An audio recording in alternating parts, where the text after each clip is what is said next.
On today's show, we have some MarJon Beauchamp basketball news, a preview of the first road game of the season, and James Harden finally traded. What does it mean for the Bucks, if anything? We'll discuss on Locked On Bucks. You are Locked On Bucks, your daily Milwaukee Bucks podcast, part of the Locked On Podcast Network. Your team every day.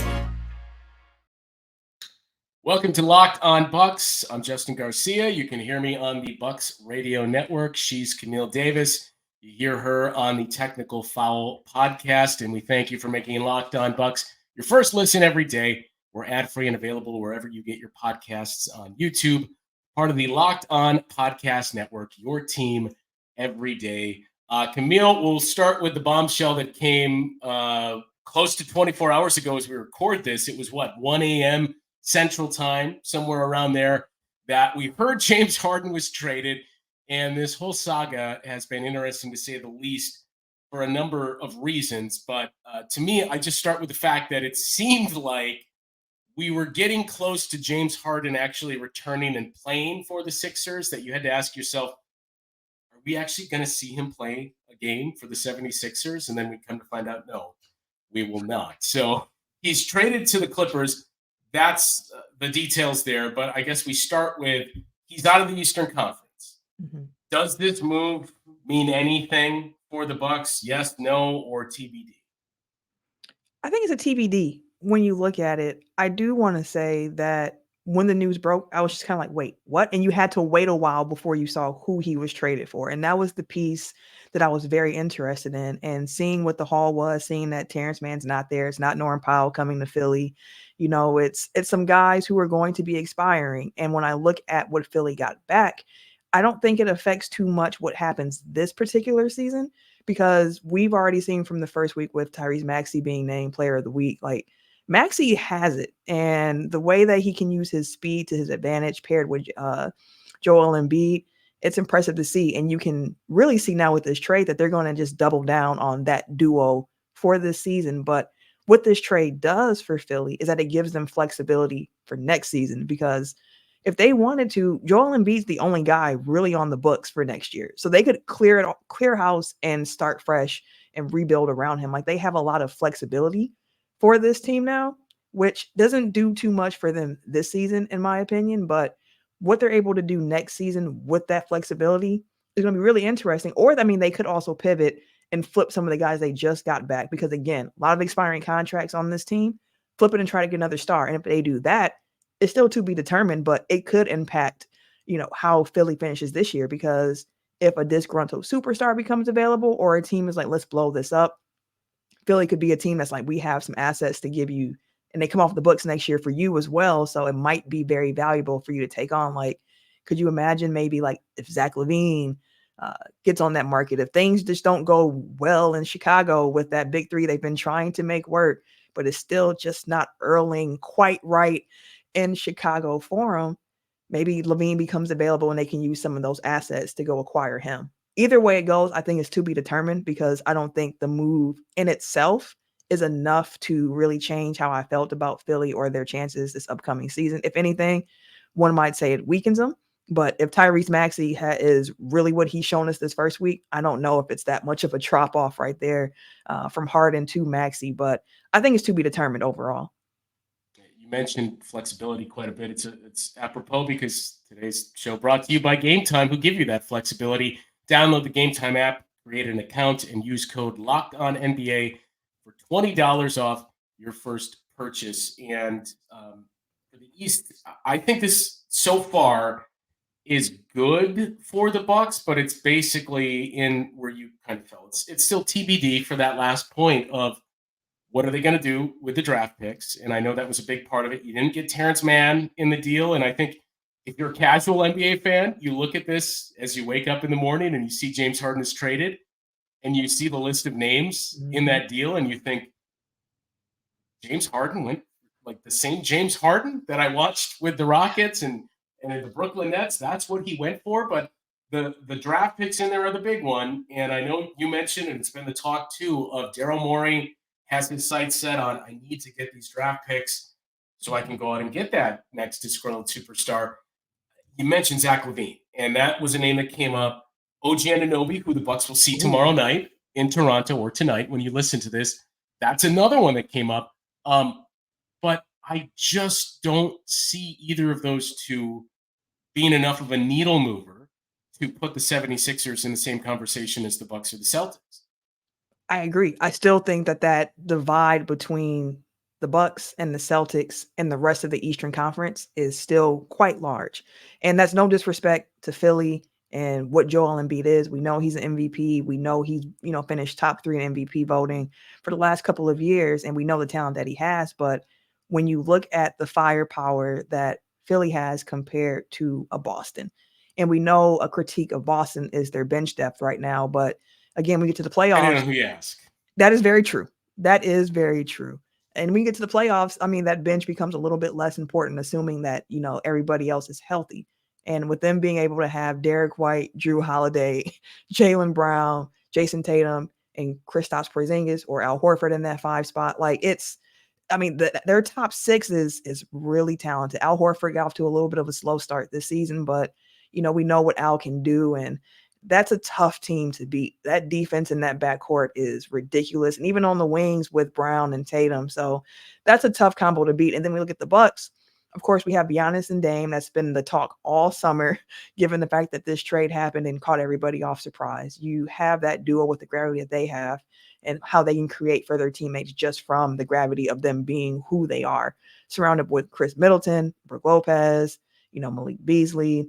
You got Pat Connaughton come off the bench, as well as Bobby Portis, who is having a really good start to the season. Less minutes played, but he is being very effective in those minutes that he does get. And of course, this Bucks team has the potential where if they don't finish, it's one of the top teams in the East, it's a disappointment. So yeah, I think that gulf is still pretty big between Milwaukee and Boston and then the rest of the Eastern Conference. But Philly might, if they do one of those trades, like that Zach LaVine trade this summer or this season, maybe it keeps them in that 3rd spot, clear of Cleveland and New York and teams like that are vying for in Miami, once they kind of figure things out. But otherwise, I don't think they're still in that tier with the Bucks and the Celtics. You mentioned Bobby Portis and the defense. I know you and Frank talked about that a little bit on last night's show. I do want to get to one thing about Bobby Portis, but before we move off of the James Harden piece, what do you think is more likely? That Daryl Morey is able to find a guy that is, I guess you would say a star, but good enough to keep Philadelphia, maybe not on that level as the Bucks and the Celtics, but at least nipping at their heels and say, well, they're at least a serious threat, or that next disgruntled star is somebody that's on their roster. And we see Joel Embiid say, you know what, we've tried and it hasn't worked here. That's a great question because either one of those options is really viable.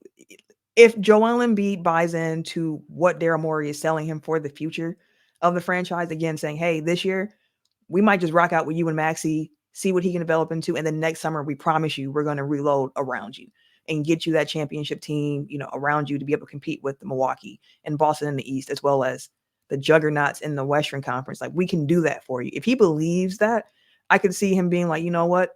I love Philly. I'm staying through. Let me see what they do. And then if they don't deliver at that point, then maybe he's like, you know what? I am that next guy who was looking for an exit out and I'm ready to go.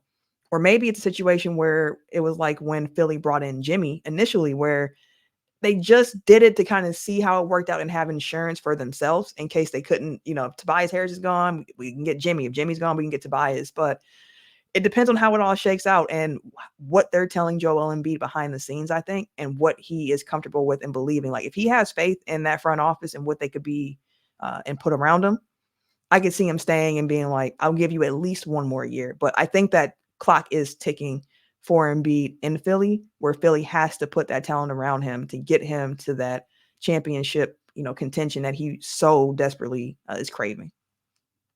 All right, Camille, I want to talk about Bobby Portis and the defense, some of what you and Frank touched on last night, and get to MarJon and what his future is with the Bucks. But we also have to talk to you about FanDuel. Just because the Packers aren't scoring a whole lot doesn't mean you can't score this NFL season with FanDuel. They are America's #1 sports book.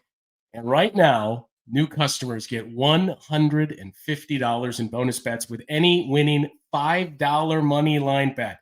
$150 if your team wins. If you've been thinking about joining FanDuel, no better time than now to get in on the action. It's an easy-to-use app, a wide range of betting options, spreads, player props, over-unders, and a whole lot more. Visit FanDuel.com/locked-on. That's LOCKEDON, and kick off the NFL season. FanDuel, official partner of the NFL. So you guys talked a little bit about Bobby Portis last night, and I think what prompted that was you saw the sequence where Bobby had back-to-back steals and one-man breakaways. I heard what you guys had to say, and Frank brought up, I think, some good points too. Of last year, the scheme that Bud was running, I think all of us would recognize it's probably not the best for Bobby Portis. And coming into this season, I kind of wondered, and I think a lot of us did, I wonder if Bobby Portis might benefit a little more from playing in this system. That sure, they're going to have some elements of drop because you have Brook Lopez, but it's not going to be the same that we saw. And when you think about how good his hands are, his quickness per se for a big man, he can show on the pick and roll that those are his strengths. That I do wonder if, not to suggest Bobby Portis is going to be a guy that's an all defensive player or averaging 3 steals a game, but if what we saw last night isn't not necessarily the norm, but isn't something we'll see a decent amount of, where you have these flashes of, hey, this system probably suits Bobby Portis. That's the thing with a system, right? It's personnel driven as well. Like, some guys are going to be able to execute a scheme better than other guys are. We've seen it for years, like you mentioned in Bud's system, where Brook Lopez came alive defensively because he is just so adept at playing drop coverage defense. Like, it works so well for him. And we would see Bobby get put in that position and wonder, is this the best use of his, like, he's not great at it. I won't say he's terrible at it, but like, it's not doing for you what Brook Lopez behind you does. And I mean, that's a tall order to try to live up to as it is, because Brook is one of the best at playing in that type of scheme. But you see Bobby now, him being active. And I think too, when you think about his personality type and the way that he gets himself going, he's a high energy guy. Being able to be aggressive and not have to worry about, being pulled for being too aggressive or showing too much emotion. I think that kind of plays into it as well, because defense is effort. It's hustle. It's getting to your spot. It's wanting to play defense to a certain degree. Like, of course, there is natural talent that goes into it, your ability to move laterally and your ability to pick up on what you're seeing and react to it properly. But it seems kind of like Bobby's been freed a little bit in a way, if that makes sense. And he's able to truly be himself fully on the court. And then you mix that in with a scheme where he's able to not play drop coverage. He can switch. He can come out. He can trap. He can reach. He can just try to make life difficult for guys, which he already liked to do as it is. He was always that guy kind of nudging somebody a little bit, just trying to do what he can to get in their heads. And for him to be able to play some aggressive on-ball defense, I think it just suits him really, really well. And like you said, I'm not sure it's going to be a, all defensive type of year for Bobby, but when you look at this Bucks scheme, there were questions around, and I had them too, just around if the personnel fit the scheme that Griffin wants to run. Like, you look at the Bucks team that he inherited, and that's very important. As a new coach, he inherited this roster for the most part. And because of the salary cap crunch, we knew the Bucks were going to have to more or less bring back a lot of the same guys. So we were thinking like, well, the biggest change they could make is head coach. You bring in a new head coach, still a lot of Bud guys here. Like, we know certain guys that got a lot of playing time under Bud because they fit what he was trying to do. We see the draft. He drafts a guy that Bud would have never have drafted because Andre Jackson Jr. doesn't project to be a shooter. So you already started wondering, like, what is he looking for in guys to fit into his scheme? And it's just really interesting to think about it that way as well, because we're only 3 games into the season, a lot of season left to be played. And I know there have been questions around some rotations and who's playing what, who's playing when, who's playing with who. But this is also a filling out period for Griffin as well as a head coach to see what guys can do, who plays well together. And Bobby is taking advantage of his opportunity. Like I mentioned, he's not playing as many minutes this season as he did last year. He's not even first off the bench so far this season with this team. But when he gets in the game, he's really impactful. And it's really been fun to see, and I'm looking forward to seeing how that continues to develop as we get a larger sample size of games. Chris Livingston, too, another guy that you think, I don't know if that fits the Bud profile. We teased MarJon Beauchamp and the news off the court for him today. I do want to get to that, but a lot of good points that you brought up that I want to touch on. Specifically, when we talk about this system maybe frees Bobby Portis a little bit, and that is by no means a shot at Bud. It just, I think it allows Bobby Portis to play to his strengths and to do things that come more naturally to him. It takes away a little bit of the second guessing and thinking, did I do that right? Was I in the right spot? And am I going to get yanked off the floor because of that? We've already seen, it's only 3 games, but we've already seen Coach Griff lets guys work through mistakes, and especially when it comes to foul trouble. With a guy like MarJon, he let him out there and said, look, the way for you to learn is to learn what not to do. So I trust you're not going to pick up that 4th foul. And those are just things we wouldn't have seen and we did not see under Bud. But Adrian Griffin especially, too. I thought when we talk about these things that are going to be different between he and Bud, and if you point out, I think this works better, it's not necessarily a shot at Bud and the previous coaching staff. Griff gave a very, very good answer about that yesterday before the game when he was asked by one of the Miami reporters about the playoff series. And I think it was Ira Winderman that asked him about, when you interviewed for this job, how much of that first round series came up and how much of that was the talking point and how much of those games did you watch? And he gave a very long and thoughtful answer. And the long and short of it was, he had said, look, the biggest thing was there was a great system in place and there was a great culture. I watched those games. I was more watching it as it was going on. I didn't go back and do a crash course on the series and pick it apart and say, well, you did this here and you did this in the 3rd quarter and in game 4 you did this and I would have done these things. And, Griff said, I wasn't trying to come in and reinvent the wheel. My approach is to build strong foundations. There's an excellent culture here. Bud is an excellent coach and he's well respected. So I wasn't going to come in and change everything he did. In this league, change is inevitable, but I wasn't going to come in here with a sledgehammer and just say that didn't work. It's my way now. So I didn't want to blow everything up. I wanted to take what he built and add. And I think, you can contrast it too to kind of jump across sports when you hear what Sean Payton had to say when he takes over the Denver Broncos and how historically one of the worst coach jobs we've ever seen. And then to hear that answer that Adrian Griffin gave, I think tells you a lot about Adrian Griffin. It absolutely does. And you talk about the brotherhood a lot amongst NBA players, but it's also strong amongst coaches. They have each other's back. And I think it's unfair for anyone. I know there's that subset of Bucks fans who were, fire Bud all the way through. I think it's disingenuous. Changing. Right. I think it's disingenuous to act as if Bud was a bad coach. Outside of the X's and O's that people might nitpick with, he established a culture with the Milwaukee Bucks that they did not have. We were coming off of Jason Kidd and a lot of issues around how he was treating his players, running the team. We had Joe Prunty step in at the end once Kidd was let go, and then that coaching search began. And I was at that time just asking for stability. Let's get a guy who kind of knows what he's doing and can build from there. And Bud came in and did that. The Bucks became so well respected, and nothing is solely on one person or one thing. Everything works together, and that's what gets you to your championship. So the coaching selection worked. Bud was great.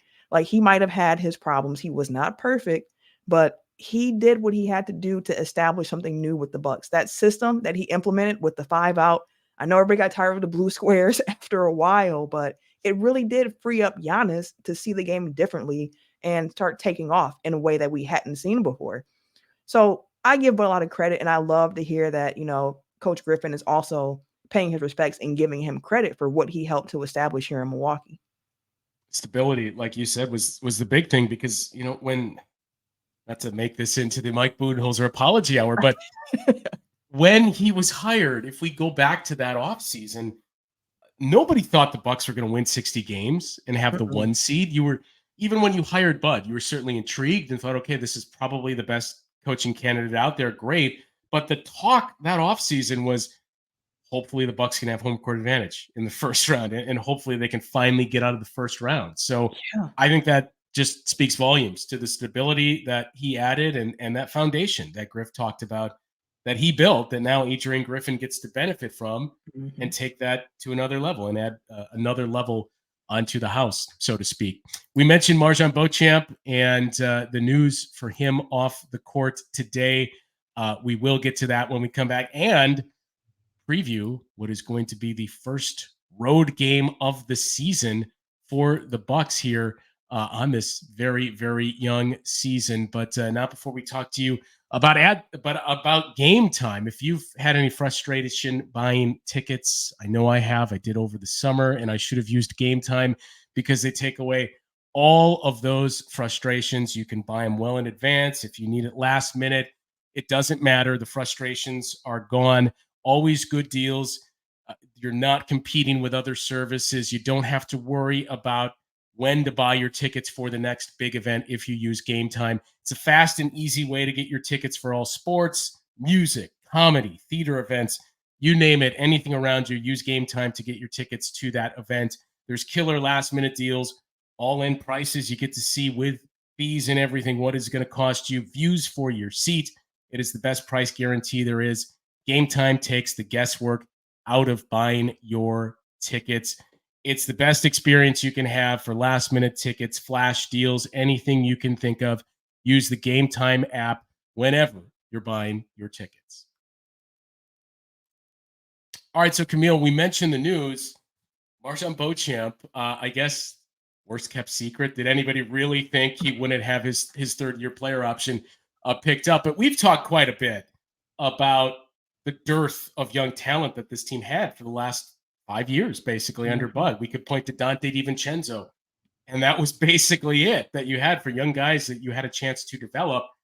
MarJon Beauchamp, there's still work to be done, but when you think about Dante DiVincenzo, I know, as we all point to, first player off the bench as a rookie, and he was thrown out there. Injuries were a big part of the story for Dante early on. But I think you've seen just as many good things, or at least flashes of potential from MarJon through this year plus as we did from Dante at this point.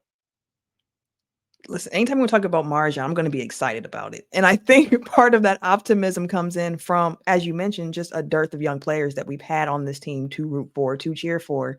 The Bucks have been a veteran-led team since really Bud took over here. So for the last few years, we've been a vet team. And once we got that championship, we really went in all in on vets and trying to get back to that championship, contention, that game, that series, that moment. And when you're a team full of vets, one thing that you can start to notice as the rest of the league is younger, or there are bad teams and they're drafting guys, you're like, man, like they're athletic or they're young. And you think about what the future might look like with those young pieces going forward. So when we were able to draft MarJon, we had a first round draft pick to use, and we used it on MarJon. He was one of the guys heading into the draft I thought could fit well with the team based on his skill set. I knew he wasn't that strong of a shooter at the time, but the defense, the effort, the hustle, the grind, the ability to finish around the rim, I just thought he'd be a really good fit. So seeing his first year, up and down for sure. He had moments. He shot a little bit better than what I thought that he would during his rookie year. We had the summer of MarJon this year, which helped raise my expectations further. But you see him this year coming in. You mentioned the game. He had 3 fouls, like just off top. And Griff left him out there. Just figure it out. Let me see what you can do. And MarJon mentioned how freeing he felt, or how freed he felt, being able to play without worrying about being taken out the game because of fouls or whatever the case may be with that. And all that to be said, my optimism around MarJon comes in part because I see a need in this team. We need to find some younger guys that can contribute to this team going forward, giving the aging core that we have. To be able to say like, well, hey, we also have a MarJon who can have minutes and be, productive in them is really important. So maybe I'm projecting what I want onto MarJon a little bit as well. I can admit it. Maybe I'm projecting a little bit, but I do see the flashes in him and his game, and I want so badly for it to work out for him. So I was super happy to see that third year, extension was granted. Like you said, wasn't much of a surprise, but I was still happy to see it because I'm leading the MarJon Beauchamp fan club over here right now. Well, look, we all kind of projected onto a number of young guys that came through here. I mean, you think about just trying to will DJ Wilson into existence and players. Jordan Wara, certainly another one as well. Even Sam Merrill for brief moments, especially when he hit that record-breaking three. So we've been through it with those young guys, but MarJon has shown a lot more flashes than anybody that we've seen, save for Dante DiVincenzo. I know a lot of Bucks fans miss Dante DiVincenzo. You're going to get a chance to see Dante DiVincenzo, we think, on Friday when the in-season tournament comes to Milwaukee. I was on a call earlier today with some league partners to go through the details of the in-season tournament and what they want to be conveyed to the fans, so we can briefly touch on that. But people miss Dante. You know who else people miss is our old Aussie friend Kane Pittman. And if you do miss him, just as you can see Dante DiVincenzo on Friday, you can hear Kane Pittman on the Ultimate Locked On NBA season preview. 6-episode series with all 30 of our Locked On NBA team shows. From contenders to tankers, we go in depth into the biggest storylines heading into the season. Catch all 6 episodes on Locked On NBA on YouTube and wherever you get your podcasts. So real quick, I mentioned I was on that call with a handful of people from the league talking about the in-season tournament and giving you what they want to be conveyed. And here's what you should really sell. And here's why it's going to be important. I've said from the start, I think this is going to work because the league is very invested in it. And tiebreakers, because when you look at it, if 5 teams in a group, 4 games that you're going to play, like, well, how isn't there going to be a whole lot of ties? There will. The tiebreakers are going to be determined by head-to-head. If that does solve it, if not, it's point differential. So blowouts are going to matter. Run it up. And it's going to be interesting to see if you see teams that say, all right, we're already up 20, like we're leaving guys in and we're trying to run this thing up. Or if you're going to have a coach that's a little more cautious and says, I know this is for the in-season tournament, but let's not risk an injury. There's no need to keep a Dame Lillard per se in there if we're up by 27 points in the fourth quarter. And the flip side too, if you see teams that are down big and think, well, we're 1-1 right now. Like if we get to 2-2 and we chip off some of these points, we got a chance. So I think it's going to work because the league is very invested in this. And I think especially once you get to Vegas and you have the semifinals and the championship game, that's where it's really going to feel like an event. The courts, which we will see that alternate court on Friday, very interesting look for a lot of teams. The courts are going to be interesting. I know the league tried to urge teams like don't use grays and don't use bland colors. Like we want this really vibrant. And I think that'll bring some appeal, especially for teams that are like in the mid-tier in the league, where if you don't have a whole lot of competitive games or like meaningful games, unless you're in the hunt for a play-in tournament game, I think this is another area where you're going to see fans really get into it if it's a close game. And look, the fact of Spo made the comment, a lot of coaches have. Nobody liked the play-in tournament when it was first unveiled. And look where it is now. That's a fact. And that was something where you're looking at it and you're like, okay, I know it's different. It's new, something that we haven't done before, but like, let's just see how it plays out. I mean, I like that the fact that the NBA tries different things now just to see if it's going to work. Like we tried the All-Star game, changing that up a little bit with the captains. And there were some really funny moments and just interesting things that happened from having captains who are drafting players. I mean, maybe it led to Giannis and Dame teaming up. Exactly. Or when it was LeBron and KD refused to draft James Harden. Like there are just moments where it's like, I'm glad we had this. This was really fun. I also enjoyed the Elam ending in the All-Star game. I know after like the first year or two, it didn't really have the same effect because the games weren't as close, but when it worked really well. And it was a very exciting game. So after a while, the league said, you know what? It's actually not working out for us the best. We're going to go back to East versus West. And that's the thing with it. If the in-season tournament doesn't work, they can just scrap it. But at least they tried something different to bring a different energy into the season. And for hoop fans like me, I was going to watch the game anyways. So adding another stake to it just makes it a little bit more interesting for me. Now, a casual fan might not feel that way, but I still applaud the league for trying. Yeah, and look, I think they're going to continue to tinker with it. I don't think there's anything you can or should do in terms of incentivizing, like adding things for, well, this guarantees you a spot in the playoffs or it gives Right. you an extra Yeah. home game. Like you can't do anything like that. But I do think if these games are competitive, you're going to see the crowd and the fans into it, and especially once it moves to Vegas, it's Yes. going to give you an event type of feel, which was the biggest issue. Is we've seen the league take one stance in the player participation policy and trying to curb not seeing your favorite players on a regular basis, and this is another thing to try and make the regular season not meaningful per se, but just to have more moments that are going to bring some fan attention. And I'm here for it. I'm here for all of that.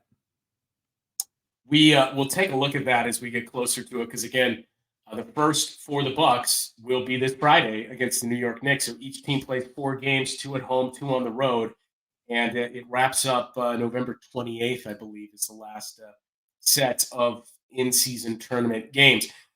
So coming up today, whenever it is you're listening to this, it's the Bucks hitting the road for the first time this season in Toronto to take on the Raptors. And our very early look at the game, some good news for the Bucks. When we look at the injury report, MarJon is listed as probable, and the only players, at least on their first injury report, listed as out are the two-way guys, and Marquise Bolden, Ty Washington, and Lindell Wigginton. Beautiful. I hope that MarJon is feeling better. I know he was out for illness. That did not stop Flavor Flav from being at Fiserv Forum, though. Was like, hey, I appreciate you repping the team even when your boy's not playing, but I'm looking forward to it. The first road, test for the Bucks, seeing how they operate. The Raptors, I know they're coming in on a 3-game losing streak as well, so they're going to have some motivation to really come out strong and try to get that win against the Bucks. So they got to be ready. Going to have some bigs out. As Christian Coloco already been ruled out, and it doesn't sound like Precious Achiuwa is going to play either. So they do have Jakob Poeltl, but it may open things up nicely for Giannis. Camille and Frank will have a recap of that game. Hopefully a Bucks win, and hopefully another special moment for Adrian Griffin, who we talked a little bit about. A very, very interesting start to the season for him, to not only his first game as the guy, as the head coach. I know he had coached before, filling in for Nick Nurse, but his first game is against Nick Nurse. And now his first road game is in Toronto, where he coached for Nick Nurse. So an interesting start to the campaign for Adrian Griffin. But Camille and Frank will have the recap tomorrow night on that one, and we will catch up again before the end of the week to give you the rest of the information you need for Friday's debut of the in-season tournament. For Camille, I'm Justin. We'll talk to you tomorrow.